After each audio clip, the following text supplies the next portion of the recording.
Oi gente, esse é o Arquicast número 83, meu nome é Adilson e hoje a gente vai mais uma vez fazer uma entrevista com um escritório que tem bastante visibilidade no cenário nacional. Deixa eu falar um pouquinho desse escritório. É um escritório pluridisciplinar e atua há 25 anos procurando aliar o lado empresarial com aquele do ateliê de arquitetura e urbanismo, onde as discussões e a reflexão norteiam a concepção do espaço. Segundo o próprio escritório, não são especialistas em aeroportos, mesmo tendo já dois importantes construídos, que são o Aeroporto de Vitória e o Aeroporto Internacional de Belo Horizonte, e sendo responsáveis pela concepção de 4 outros projetos de aeroportos internacionais. São especialistas em espaço, atuam com uma gama diversificada de projetos, variando de centros logísticos a edifícios institucionais, de planos diretores a edifícios residenciais e industriais. As suas obras já receberam publicações de diversas revistas especializadas, além de 2 projetos que fazem parte do acervo permanente do Centro Georges Pompidou de Paris, que são as estações de transferência do sistema de corredores de ônibus da cidade de São Paulo e o residencial Pedro Fracchini da Coab. A gente hoje está recebendo o arquiteto urbanista Marcelo Barbosa, da Baco Arquitetos Associados. Boa noite, Marcelo. Muito obrigado pela sua presença aqui. É um prazer conversar com você. Boa noite. Eu que agradeço a oportunidade de falar para vocês, poder divulgar o nosso trabalho e as ideias e processos de produção de arquitetura, que acho que é super importante para todo mundo que está ouvindo. É como fazermos. Exatamente. Pô, obrigado pelo seu tempo aqui disponibilizado para conversar com a gente. E comigo tá também Guga. Fala, Guga, tudo bom? Tudo bom, gente? Hoje é programa especial, né? Tem alguém do calibre do Marcelo aqui, alguém que trabalha no mercado, um escritório prolífico e criativo, extremamente profissional, e dá aula, quer dizer, a gente tá falando da nata realmente da arquitetura brasileira. Eu tô emocionado hoje.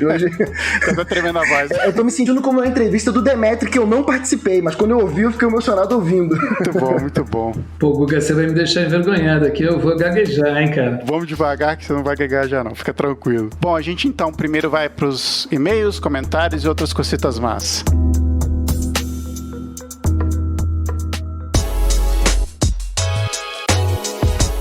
Voltamos com mais uma leitura de comentários, recadinhos e outras cositas más. Estou aqui com o Rafael. Fala, Rafa, tudo bom? Fala, eu estou aqui agora, mas não estarei na entrevista. Isso aí, Rafa. Quem me ajudou nessa entrevista foi o Gustavo, foi o Guga. O Gustavo me deu uma mão aí quando a gente entrevistou o Marcelo. Uma mão, não uma voz. Uma voz, exatamente, uma mão, uma voz. Isso aí. Bom, Rafa, como é que então essa galera faz pra ouvir nosso tostão de nossa voz aí? Ouvir? Conversar com a gente, né, melhor. Ah, né? Isso. Bem, do modo raiz, mandando aquele e-mail para contato@arquicast.com. Vocês também podem entrar no nosso site, fazer comentários nos posts, isso é bem legal. E também através das redes sociais, estamos aí, Instagram, Facebook, Twitter e outras cositas más. Isso aí. Temos um recadinho, né, Rafa? Tem um recado que vem lá do post. Esse é legal que a gente recebe uma série de feedbacks de pessoas que estão maratonando o Arquicast. Então esse aqui é um comentário que foi feito lá no primeiro episódio. O Leandro Ponte falou: bom dia, pessoal. Bacana o podcast, gostei bastante. Sou estudante do 3º período e é muito bom e enriquecedor escutar esse bate-papo sobre arquitetura. Seria legal se vocês fizessem um podcast sobre o pós-curso, falando da experiência de vocês quando se formaram. Um grande abraço, Leandro Ponte. Legal, vamos pensar, a gente fala pouco da gente, né? Assim, a gente fala pouco da gente, não é? Falamos porque a gente não é interessante, assim, os convidados são mais. São mais interessantes. A gente já falou, como ele tá ainda, acho que no começo aí da maratona, né? Mais lá pra frente tem uns episódios falando sobre TCC, depois da faculdade, formei agora. Mas qualquer dia a gente faz o nosso, né? Faz um biografia. Pois é. Bota o currículo, né, no Arquicast. Te mandar um link do currículo lá. Exatamente. Quer saber, vai ter um link aí, você vê lá. Tem um link do Instagram. A gente fica por aqui então, a gente deixa vocês com mais um episódio e volta daqui a uma semana, né? A gente tá aí setembro inteiro on fire, não deixando ninguém descansar. E a gente volta daqui a uma semana com mais um episódio pra vocês. Isso aí, boa entrevista. Isso aí, galera, boa entrevista pra vocês e até mais.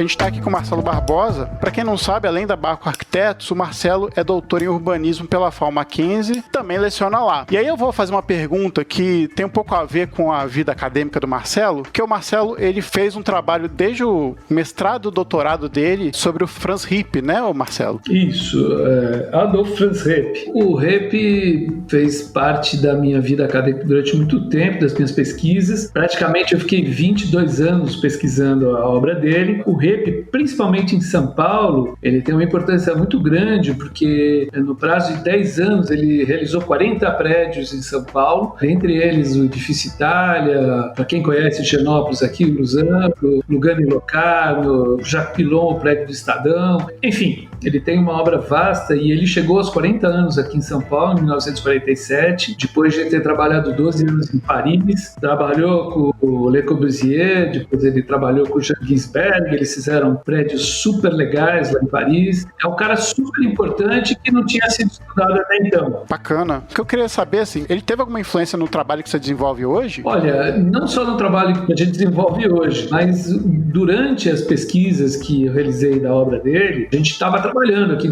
fazendo um monte de coisa. E é claro que a maneira dele trabalhar o projeto, dele trabalhar, por exemplo, unidades habitacionais muito pequenas, kitnets, com uma iluminação e uma insolação muito boa, influenciaram alguns projetos que a gente fez. Por exemplo, o projeto habitacional da Coab Pedro Facchini, a gente usou bastante janelas de vários tamanhos, janelas até especializadas, que estavam especificamente em algum lugar, com muita ventilação, muita iluminação, e isso realmente teve um embasamento na obra do Ripp. É muito legal essa questão da pesquisa, né? No começo da minha pesquisa eu era reticente, achava que eu era um arquiteto de trabalhar no escritório, de produzir, da praxis, e a pesquisa foi super importante para a minha obra, para o meu trabalho, e o trabalho aqui do escritório, do meu sócio e da equipe. Eu também sou professor, tenho essa oportunidade, e de vez em quando a gente tem essa crise existencial, né? Não sou arquiteto, sou professor, o que eu vou fazer da vida, né? Eu imagino que você tenha passado... No trabalho, sou professor. Pois é. Você só dá aula. No trabalho, você só dá aula.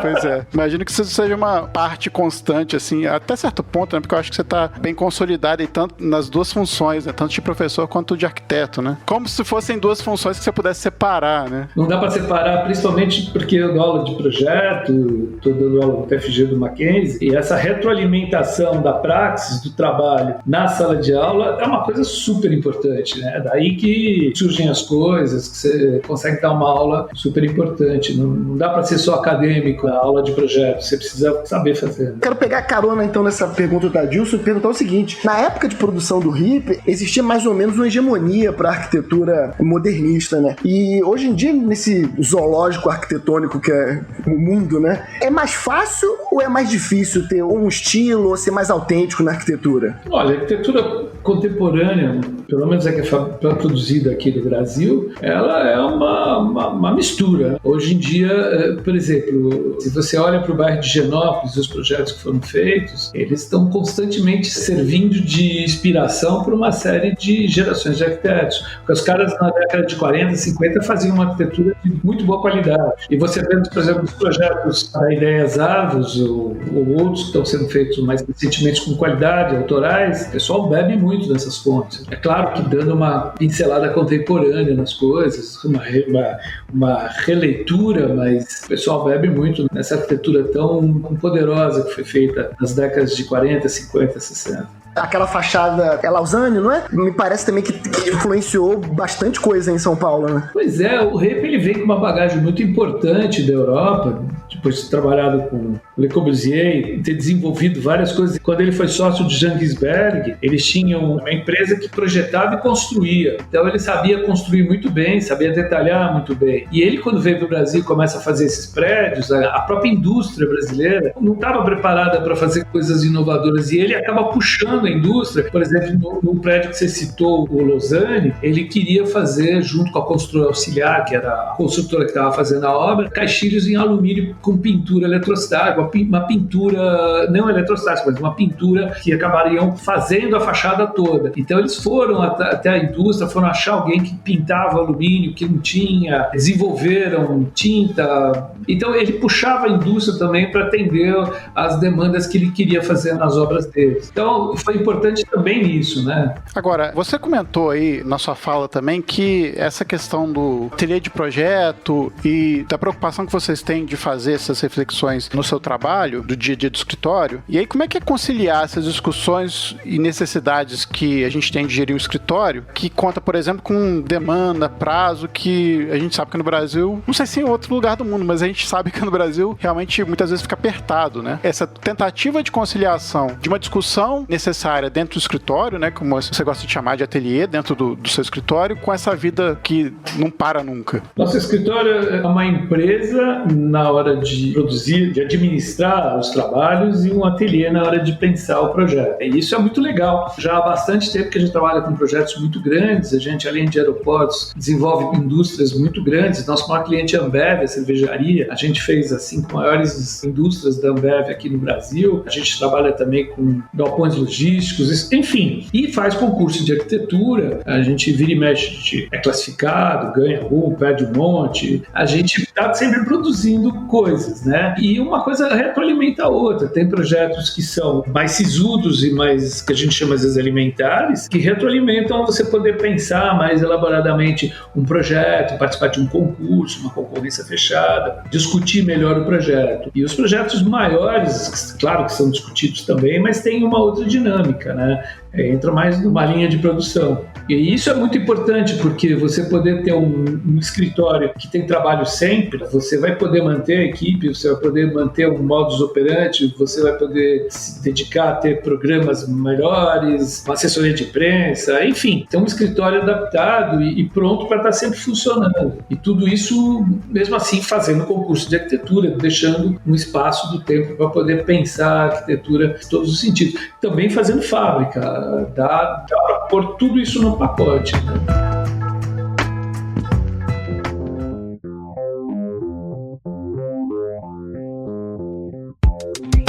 Se eu não me engano, vocês ganharam menção honrosa num concurso em São Paulo, né? Na verdade, você tem vários concursos que vocês participaram, vocês não necessariamente ganharam, mas estão ali em segundo, terceiro, menção honrosa, né? Exatamente. O nosso escritório surgiu, na realidade, de um concurso que a gente ganhou, que foi a sede do Conselho Regional de Contabilidade, onde eu conheci meu sócio. A gente ganhou junto, elaboramos, ainda tinha um outro sócio, mas a gente elaborou o projeto junto e surgiu daí esse DNA de gostar de fazer concurso, de juntar uma equipe, às vezes a gente sempre convida, quando são concursos grandes, a gente sempre convida algum colega para trabalhar junto, para pensar junto. Eu acho que todo esse processo é muito enriquecedor dentro do escritório. Uma vez, numa entrevista, eu vi você comentando que a autoria do projeto, né, hoje, cada vez menos ela é de uma pessoa só, né? O projeto hoje em dia é muito mais horizontal do que era antigamente, até pela própria complexidade dos programas. E eu queria saber como é que é esse workflow, até porque o nosso público é muito arquiteto mesmo, a gente que trabalha na área. Como é que é esse workflow do escritório? Ou seja, vocês trabalham com plataforma integrada ou Revit ou o que seja, e como é que você imagina isso no futuro? Nos últimos 20 anos o CAD ele mudou a forma de fazer projeto. Como é que você consegue imaginar isso adiante, né, daqui a 20, 30 anos? A gente trabalha não só com BIM, né? Eu prefiro falar BIM, não falar... a marca, né? Pois é, né? O Revit virou sinônimo e não é, né? É verdade. Pra gente não é. A gente trabalha com ArchiCAD, não trabalha com Revit, também trabalha com Revit quando precisa. A gente trabalha fundamentalmente com BIM, né? A gente usa também o Rhinoceros, Grasshopper, outros programas paramétricos que dá para trabalhar junto com o programa de BIM. A gente acaba tendo outras plataformas também que a gente utiliza para produzir projeto aqui no escritório, né? A nossa equipe é muito afinada com isso. A gente tem um BIM Manager no escritório, que acho que é muito importante, sem querer ter uma coisa, falar BIM Manager, não, mas é um cara que está junto com todas as equipes de projeto, cuidando dessa questão do BIM e de outros programas que a gente usa. E esse mercado ele já está maduro mesmo no Brasil, né? Quer dizer, os seus parceiros de engenharia, todos eles meio que já aderiram a isso. Sinceramente falando, eu acho que é bacana a gente falar, porque espero estar falando para bastante arquitetos, todo mundo fala que usa BIM, mas muita gente bate cabeça cabeça ainda no BIM. Essa opinião é excelente. Sério. Porque o BIM é um negócio muito complexo, muito poderoso, né? Faz o projeto todo em 3D, então você consegue ver todas as interferências. É maravilhoso fazer isso. Mas tem gente que não tem ainda o domínio total do equipamento. Tem um que usa Revit, outro que usa ArchiCAD, outro que usa, sei lá, outra proposta. Tem Vector, tem MicroStation, tem outras coisas, outros programas além do Revit, e às vezes o pessoal não fala uma coisa com a outra, ou fala que vai entregar esses programas em BIM, eles têm uma apresentação que chama LOD, né? O que você vai entregar, o teu entregável. Fala que entrega uma coisa, entrega outra. Ainda é uma coisa que todo mundo está aprendendo. Por exemplo, o relacionamento junto com a construtora, o escritório, os outros projetistas complementares que trabalham junto com a arquitetura, está todo mundo ainda aprendendo um pouquinho, mas a coisa está indo e não tem volta, porque realmente é uma ferramenta muito poderosa, mas é um processo que não é só no Brasil, não. No mundo ainda as pessoas ainda estão batendo cabeça, estão aprendendo. Então, qual que é o melhor, como fazer, como integrar mais. Eu acho que a gente chega lá, né? Chega lá, no fim vai dar tudo certo. Essa opinião de alguém que está no mercado é muito importante, porque tem muita gente que está na faculdade, né? E a gente tem um público grande de alunos, né? E que é um mistério muito grande do que é o mercado de arquitetura, né? A prática, o escritório. Inclusive, comecei e nem agradeci, mas assim, é muito importante esse tipo de entrevista pro aluno. Ele vai ouvir realmente como é que é a prática e ele fica ouvindo a propaganda do BIM, a sedução do BIM, e tá aí a opinião de alguém que trabalha dizendo como é que é de verdade, né? Realmente é muito importante, é uma ferramenta maravilhosa o BIM, né? Mas a gente ainda tem muito que ajustar, acertar, mas acho que é uma ferramenta sem volta. Não tem volta não. E quando você trabalha com isso, você está trabalhando junto com uma construtora e você vê as interferências, como a construtora pode usar isso, mas aí também chega a construtora e pede um desenho plotado para colocar no canteiro de obra. E a gente sabe que isso trabalha com um modelo. Lá no fim você vai ter que é chamado de documento, né? Uma folha. Mas tá indo e tá indo bem, tá indo legal. Um dia vai estar tudo muito afinado. E aí as pessoas precisam estar preparadas para isso também, né? Quem não tá indo no BIM acaba ficando um pouco para trás.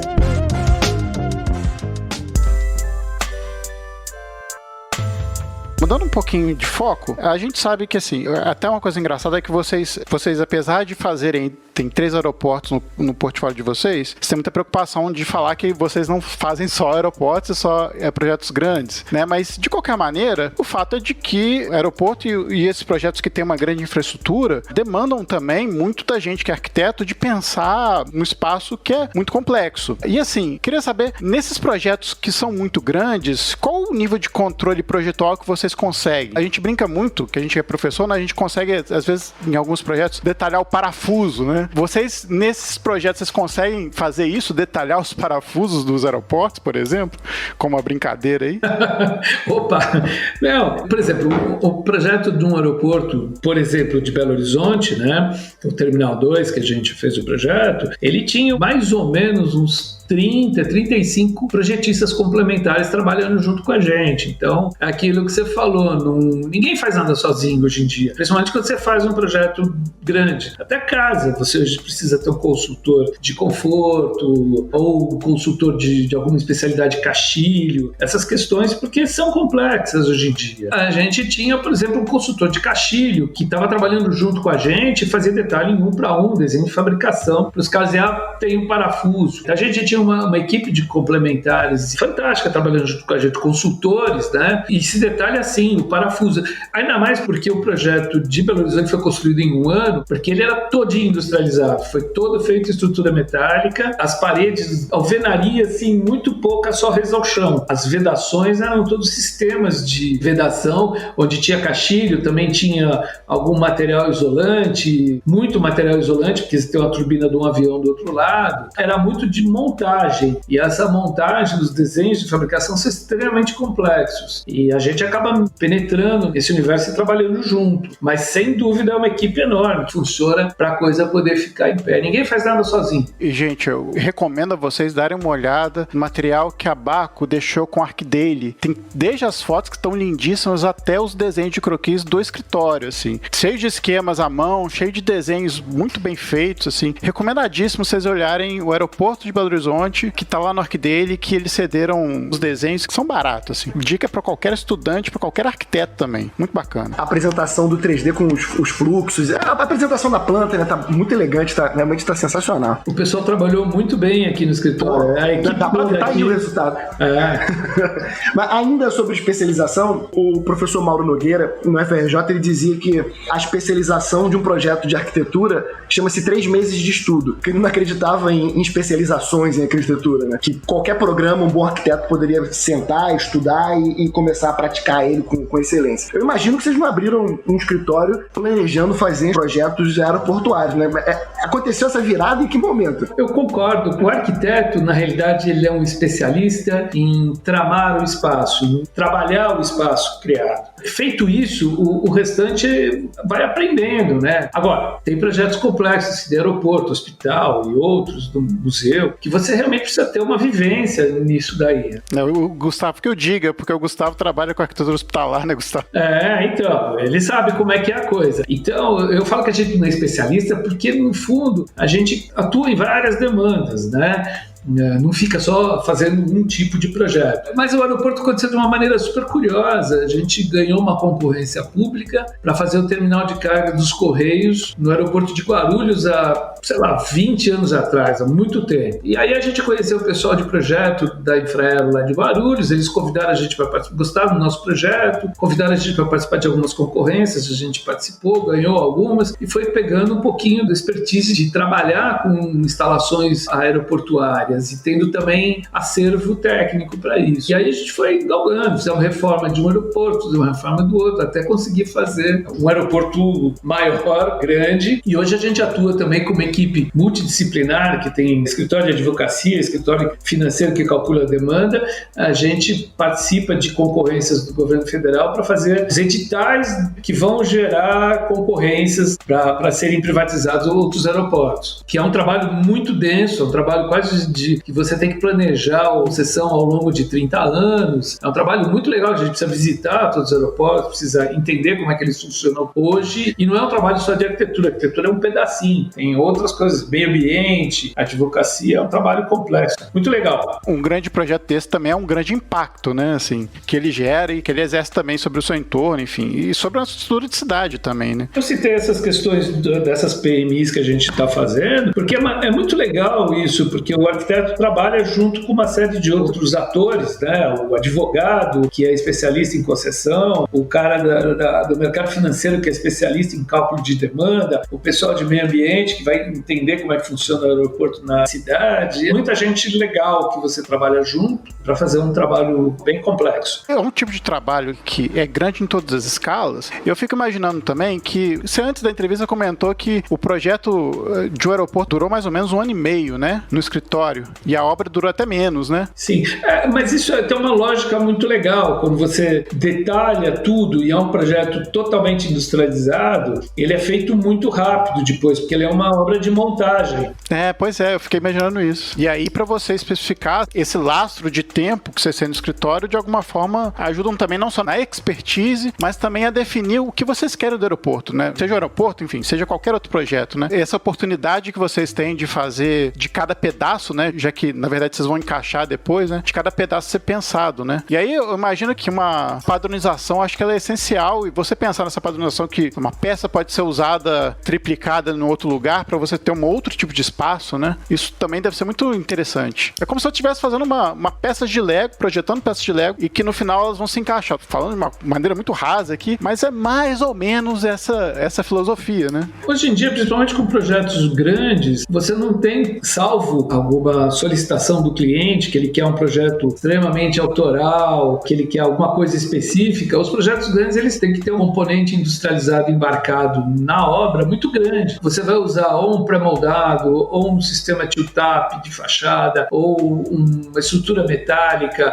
São projetos, são sistemas industrializados. As fachadas também já vêm semi-prontas, às vezes um banheiro já vem pronto. Todas essas questões são importantes porque são projetos muito grandes e eles precisam ter fazer esse dimensionamento e esse tipo de montagem, né? Pensar que algumas coisas você tem que agilizar também para que aquilo fique pronto, né? Como você falou, às vezes um banheiro vem pronto, né? Se você fazer 50 banheiros diferentes não faz o menor sentido. A gente acaba otimizando as coisas, né? Eu falo isso, mas eu admiro muito a tradição paulista do concreto brutalista, né? Por isso que eu falei, dependendo da demanda. Se o cliente hoje em dia quisesse que eu fizesse uma coisa em concreto, eu ia gostar muito um sistema mais convencional. Mas hoje em dia as obras grandes são muito industrializadas, né? Não tem jeito. Eu que não sou professor, eu posso falar isso sem constrangimento e sem medo de errar. Mas o brutalismo paulista, eu acho que é o melhor do mundo. Eu tô enganado com isso? Não, é muito bom. Pra mim, foi onde melhor foi aplicado e onde estão as coisas mais bem feitas e elegantes, não tá pesado demais, compõe com a paisagem, compõe com a cidade. É o melhor brutalismo do mundo. Tanto que é uma referência, né? São projetos, faz parte do circuito de visitação daqui de São Paulo, do Rio de Janeiro, de outros lugares que tem obras em concreto fantásticas. É porque no Rio de Janeiro tem menos, também é bem bacana o pouco que tem, mas em quantidade São Paulo acho que não se compara, né?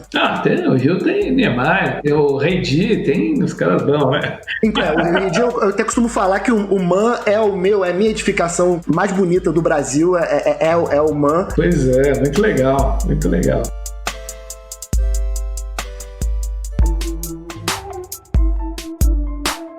Quando a gente olha a cartela de projeto de vocês, né, tem uma hegemonia em infraestrutura, né, projeto industrial, institucional. Esses clientes, eles aparecem como? Eles batem na porta, quer dizer... Não, meu. Que é isso, cara? Eu não passo um dia da minha vida indo atrás de trabalho, todo dia. Então, essa é uma pergunta, quer dizer, há uma estratégia de captação? Como é que é isso?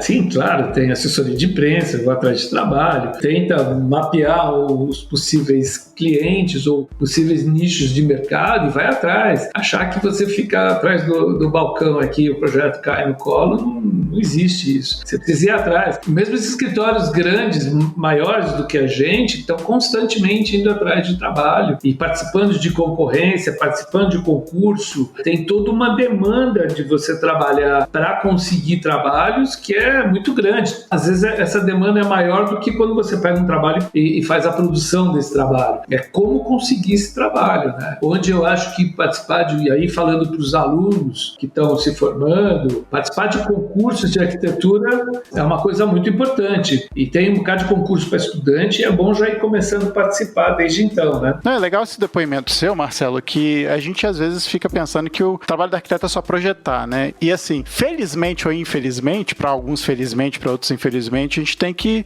julgar nas 11 posições do campo, né? A gente tem que tanto fazer o projeto, quanto pensar também em prospecção de clientes, né? Em se apresentar, enfim. Essa é uma função que é fundamental, senão você não teria chegado onde você chegou, né? Sem dúvida. Por exemplo, dentro lá das BEA, eu participo de um grupo de trabalho, a Beauty by Brasil, ligada à Apex, e a gente está tentando conseguir trabalhos fora do Brasil, América Latina, né? Porque é um mercado também, por exemplo, o mercado da América Latina é um mercado pujante. O mercado da América Latina é muito importante, porque os países da América Latina se frequentam e trocam trabalhos. Só o Brasil que fica um pouco fora disso, por conta de língua, não sei. Tem um mercado que a gente poderia explorar muito legal dos dois lados, né?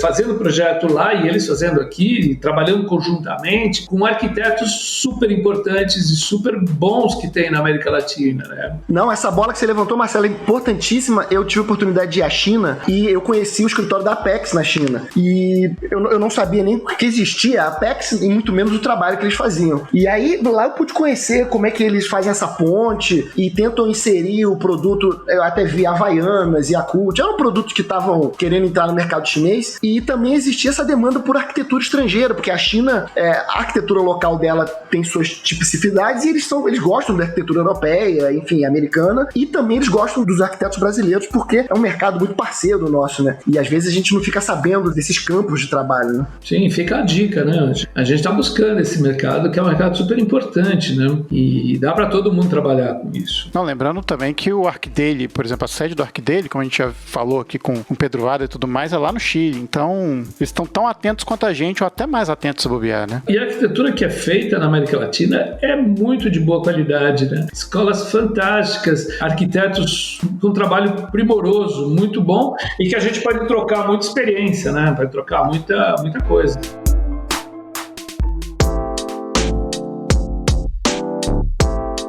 Tem um projeto de vocês que é bastante importante aí no cenário da habitação, que é o Coab Pedro Facchini, que o Centro Jorge Pompidou selecionou ele para estar no acervo permanente da instituição como uma referência projetual de habitação social de sucesso, né? E aí o projeto teve grandes desafios, eu dei uma olhada em alguns vídeos e alguns depoimentos, que foi desde a discussão sobre a legislação até a conversa com os moradores que você tiveram, que antes era um cortiço, né? Só para lembrar que a Coab Pedro Facchini antes era um cortiço. E aí como é que foi essa experiência para vocês, assim, de fazer essa junção de necessidades, prefeitura, legislação, moradores e até conseguirem o sucesso desse projeto tá onde tá, né? Que é no Centro Pompidou. Se você me perguntar hoje qual dos projetos da Baco que eu gosto mais, esse é um deles, né? E o problema não é a escala, né? Como você lida com o projeto, né? Seja um aeroporto ou um projeto habitacional pequenininho que nem esse. E eu acho que o tamanho dele tem tudo a ver, né? Só explicar um pouquinho como ele foi pensado. Ele foi uma concorrência que a gente ganhou da prefeitura, tinha uma favela no lugar, você falou cortiço, existia um cortiço que tinha sido demolido em outra gestão e não conseguiu se fazer um prédio, então o pessoal se organizou e fez uma favelinha lá no lugar. Era um terreno lote urbano, tinha 7 por 40, tinha um sobrado nesse, que era o cortiço, né? Então imagina num terreno de 7 por 40, a Coab queria que a gente colocasse 18 unidades habitacionais. Tem um ponto muito importante do arquiteto acabar se posicionando e falar, olha, poder público,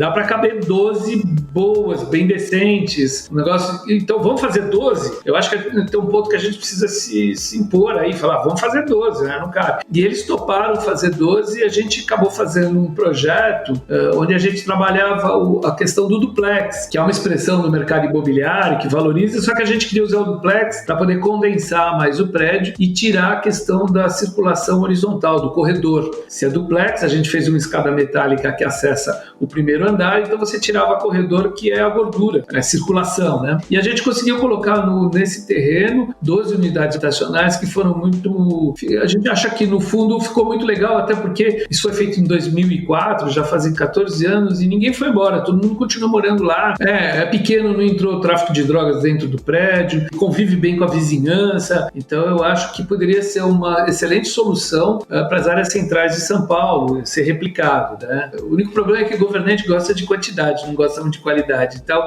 eles querem grandes conjuntos habitacionais e não um pequenininho. Mas a questão de por que ele está no Pompidou foi uma coisa curiosa. Junto com esse projeto, a gente fez um sistema de estações de transferência nos corredores de ônibus de São Paulo aqui. É um grande ponto de ônibus curvo dos dois lados e vinha uma equipe do Bobu, do centro do Jorge Pompidou, para cá, para São Paulo, ia pegar croquis de alguns arquitetos importantes que eles vinham diretamente para falar com esses caras. E eles estavam andando na rua, eles viram esse ponto de ônibus, acharam super interessante e encontraram a gente, pediram, eles queriam os croquis dessas estações. E aí eles viram o projeto da Pedro Facchini e queriam também do Pedro Facchini, que é um prazer, assim, muito grande ter esses croquis num museu tão importante como esse, né? Pra gente isso é um prazer muito grande. Interessante que o Pompidou não só institucionalmente ele é importante, mas tem lá um projeto dos mais marcantes de Paris, né? Também. Existem croquis do mundo todo. O Pompidou compete com o Instituto Smithsonian dos Estados Unidos e outros museus grandes para eles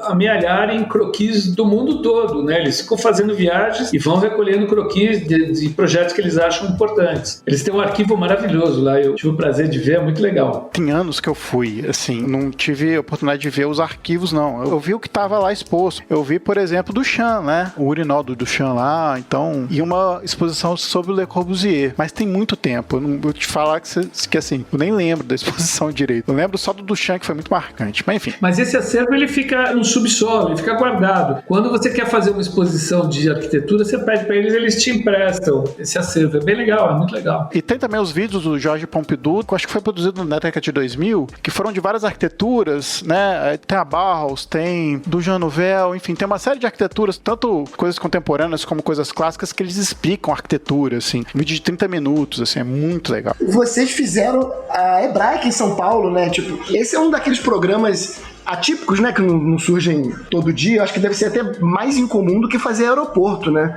Conta um pouquinho, assim, como é que foi essa abordagem para desenvolver esse tipo de programa, assim? Existia um desejo do cliente de alguma identidade visual específica, ou isso ficou por conta do escritório? Como é que foi isso? A gente começou trabalhando na Hebraica, uma pequena reforma, tinha um museu de arte, a gente fez uma reforma nesse museu de arte, aí eles começaram a pedir outras coisas, e o clube é um clube muito tradicional da cidade de São Paulo, existe há muitos anos, e eles tinham um problema grave de falta de espaço para ampliação. Então a gente propôs de fazer um plano diretor para o clube, para ele ter uma expansão sustentável ao longo dos próximos anos. Então a gente fez um plano diretor, pegou todas as plantas que eles tinham, tudo, e organizou aquilo num plano diretor. E depois a gente foi fazendo, a gente fez, outros arquitetos fizeram, a gente foi fazendo uma série de obras lá ao longo de 10 anos. E talvez essa que você esteja se referindo é a fachada, é um novo acesso para o clube, o que é uma coisa muito complicada, porque é um clube tão tradicional que tinha uma entrada por uma rua, as pessoas já sabiam por onde entrar, você mudar o acesso de entrada é uma coisa complexa, mas foi uma experiência muito legal mudar esse acesso. A gente acabou mantendo o estacionamento como uma zona de contato entre o acesso antigo e o acesso novo. A gente propôs um acesso para um lugar que era um lugar meio subutilizado, era nem encostado lá, e a gente fez daquilo uma coisa bem bacana, com visibilidade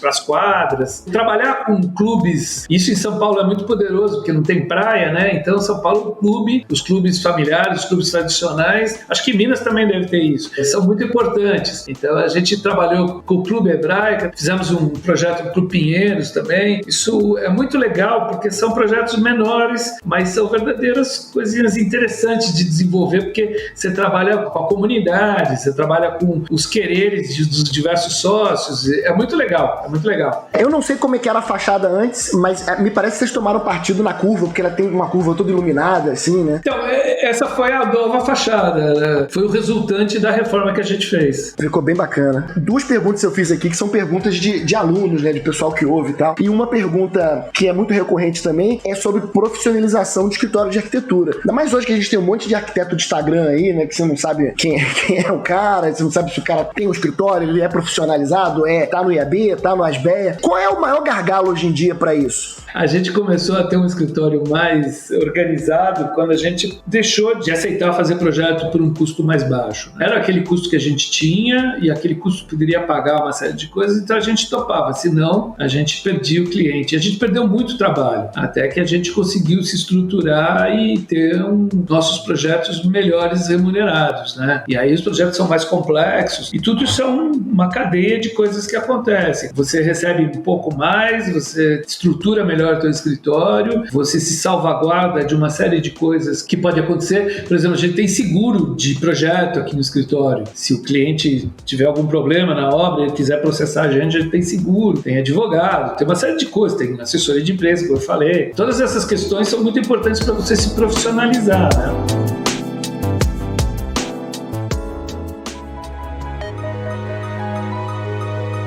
Partindo então para os finalmente aqui da nossa entrevista, a gente está pedindo para as pessoas que são entrevistadas aqui para contarem uma história curiosa e engraçada do dia a dia de vocês, assim. Vocês têm alguma história aí? Como a gente fala que a gente não é especialista em nada, a gente faz de tudo um pouco, a gente já fez até casinha de cachorro, é engraçado falar isso, mas um dos projetos que a gente desenvolveu para a Infraero tempos atrás era a habitação dos cachorros farejadores do aeroporto, que são cães valiosíssimos, que são treinados no exterior e eles têm um faro fantástico para cheirar a bagagem, né? E eles conseguem identificar droga, explosivo, o que for. A gente fez um projeto da habitação do cachorro e era muito legal, porque era muito sofisticado, que os caras tinham que ter um espaço, um compartimento muito confortável para eles seguirem trabalhando lá dentro do aeroporto. Então a gente pode dizer com toda a sinceridade que a gente já fez casinha de cachorro também.